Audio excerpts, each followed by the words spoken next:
What, how, who, whom. The next question is, where should all this happen? Where? You need a place. For anything to happen, there has to be a place. And for education, it is the institution, whether it's the school, the college, the university, the academy, whatever it is, there has to be a place. So let's look at what the institution should be doing under the Islamic perspective of education. Islam is against conservativeness and retrogression. In other words, Islam is progressive. Islam wants to see progress. So there has to be development, there has to be growth, and as new information, especially through technology, comes about, it is important for institutions to provide those facilities for their students. With the virtual world today, there is no excuse for any student to turn around and say, I could not find, I don't know, I was not able to. These are not excuses that should be accepted today. There is enough in the virtual world for everyone, but the facility needs to be provided, and that onus comes on the institution. And our children today are growing up with technology.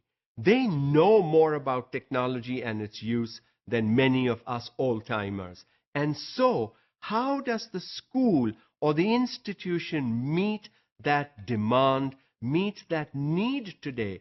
It is no longer a luxury to have a computer or a laptop or a smartphone. It is a necessity. So as Islam itself is progressive, in education also it promotes the progressivist approach to facilities and education and training. It stresses the establishment of good schools and institutes which should have the facility for modern scientific and skilled education in addition to religious education. There are three key things here. Number one is establish good schools and institutions, not in the name of making money. Good schools and institutions are established with the aim of changing young lives.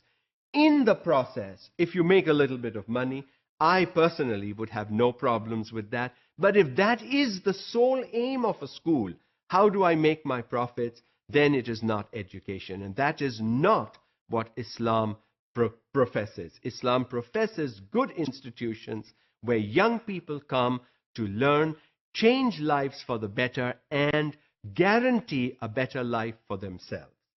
The second thing is facilities for modern, scientific, and skilled education.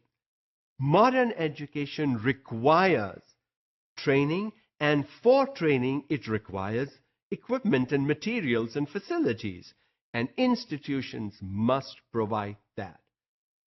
What we see is that institutions will add on a charge if they're providing such facilities. That is not fair.